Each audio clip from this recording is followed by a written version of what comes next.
Pessoal, no dia 18 de dezembro, eu vou começar a contar a história que aconteceu. No dia 18 de dezembro de 2012, nós estávamos preparando uma surpresa para minha esposa. Era uma data muito importante e essa data deveria ser uma data de alegria, né? Nascimento da minha esposa. E dali, eu e minhas filhas estávamos preparando uma surpresa para ela. E tudo parecia perfeito, tudo naquela harmonia, né? Mas, de repente, exatamente às 14 horas, tudo mudou. E olha que mudou muito. O tipo de momento que divide a vida em antes e depois. Cerca de 700 quilos de vidro virou em cima de mim. 700 quilos de vidro. E ali começa a história. Que é uma história que eu nunca vou esquecer. Uma história de... praticamente uma história de superação, né?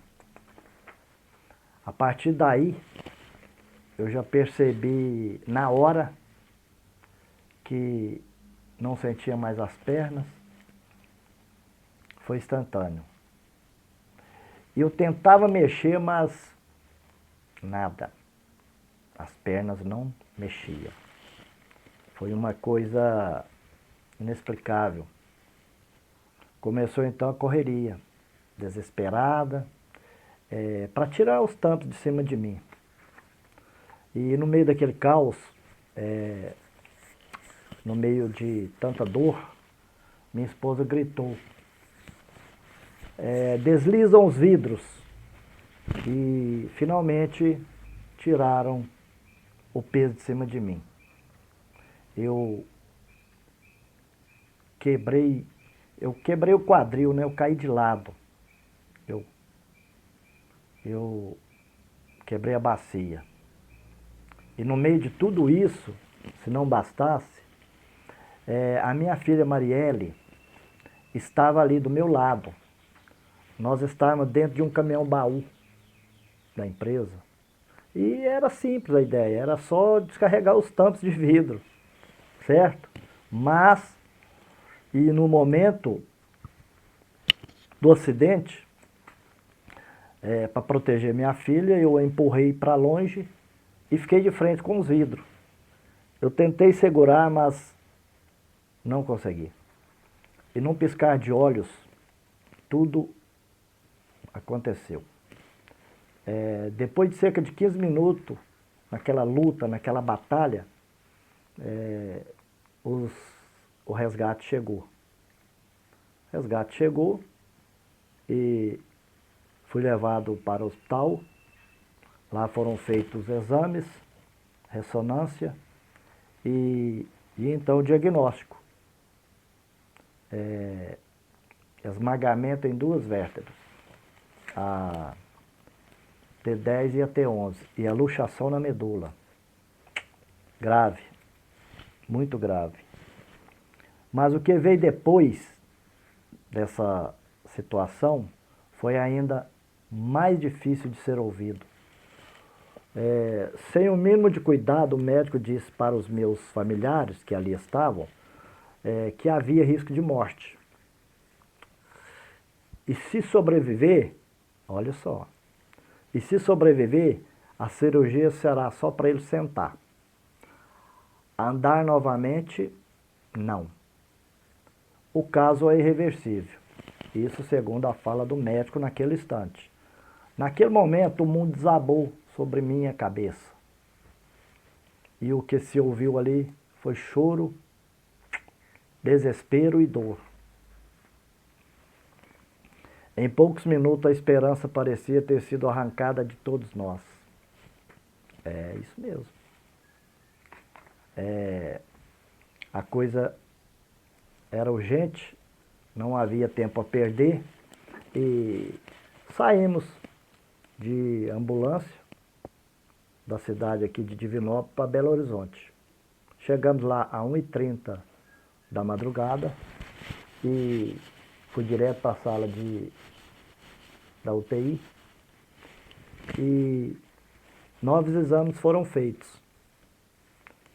E nesse intervalo se passaram algumas horas até que 14 horas. Às 14 horas do dia 19 de dezembro de 2012, eu entrei para a sala de cirurgia. Foram longas 7 horas, extremamente complexa a cirurgia. 7 horas de cirurgia. Quando tudo terminou, fui levado para a sala de observação, né? E dali em diante, as minhas lembranças se apagam. Só me recordo de já estar no quarto, com a minha esposa do meu lado, triste, apreensiva e um olhar distante, porque naquele momento o futuro era uma incógnita. Veja bem. E durante todo esse tempo, eu não estive sozinho, né, gente? Pessoas que ali não apenas estiveram presentes, mas que sustentaram aquele momento crucial, o mais difícil da minha vida.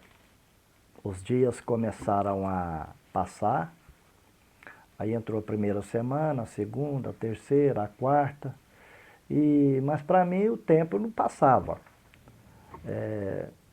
Era ali naquele momento o silêncio que na realidade pesava mais. Eu não teria chegado até ali, isso eu falo, eu não teria chegado até ali sem cada uma dessas pessoas. Sou profundamente grato ao médico e a todos que estiveram ao meu lado, quando eu mais precisava. Mas nada me marcou tanto quando o momento em que fiquei sabendo que eu não iria andar mais. Naquele instante, um filme inteiro passou pela minha cabeça. Lembrando, dizendo,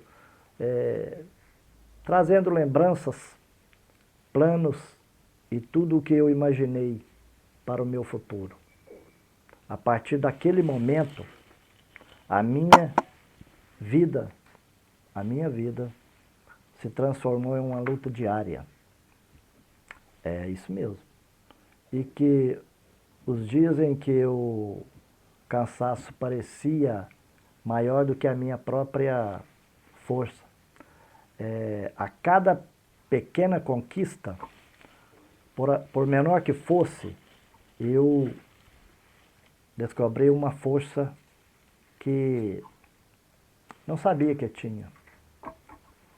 Aprendi a valorizar o que antes parecia simples, a entregar a vida com outros olhos e a encontrar sentido até nos momentos mais difíceis.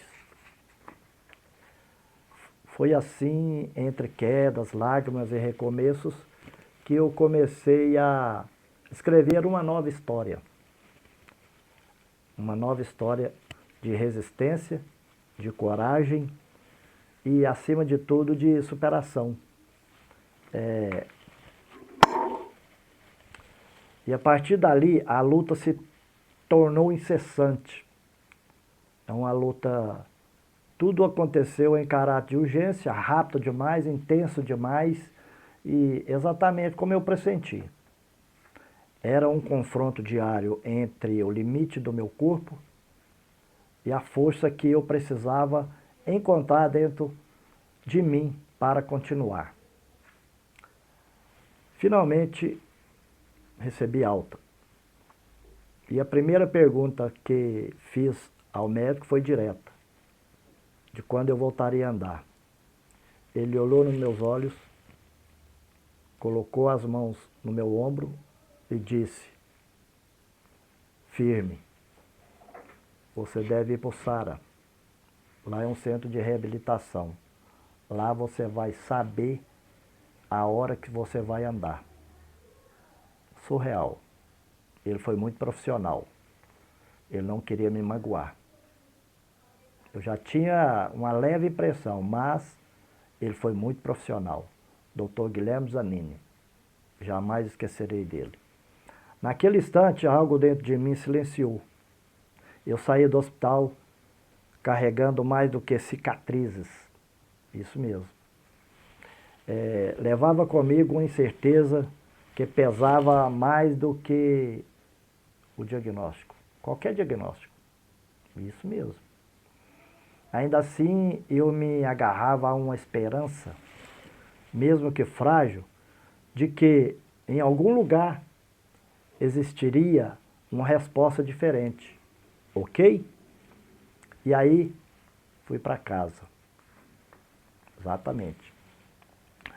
Mas a sensação da minha chegada, isso vocês só vão saber no próximo vídeo. E o que eu encontrei lá mudou muita coisa. E a história continua. E a você, que está aí do outro lado, que me assistiu até agora, vou te dizer uma coisa. Se você estiver precisando de ajuda, orientação, ou tiver qualquer dúvida sobre a paraplegia, pode contar comigo. Eu estou à disposição. De verdade. Depois do meu acidente, eu percebi algo que me comoveu muito, profundamente, me marcou demais. Não somos poucos, somos milhões de lesionados no Brasil. E essa é uma realidade que precisa ser falada, com certeza. E então, bora pro próximo. Deus acima de tudo. Obrigado, Deus. E até a próxima, gente.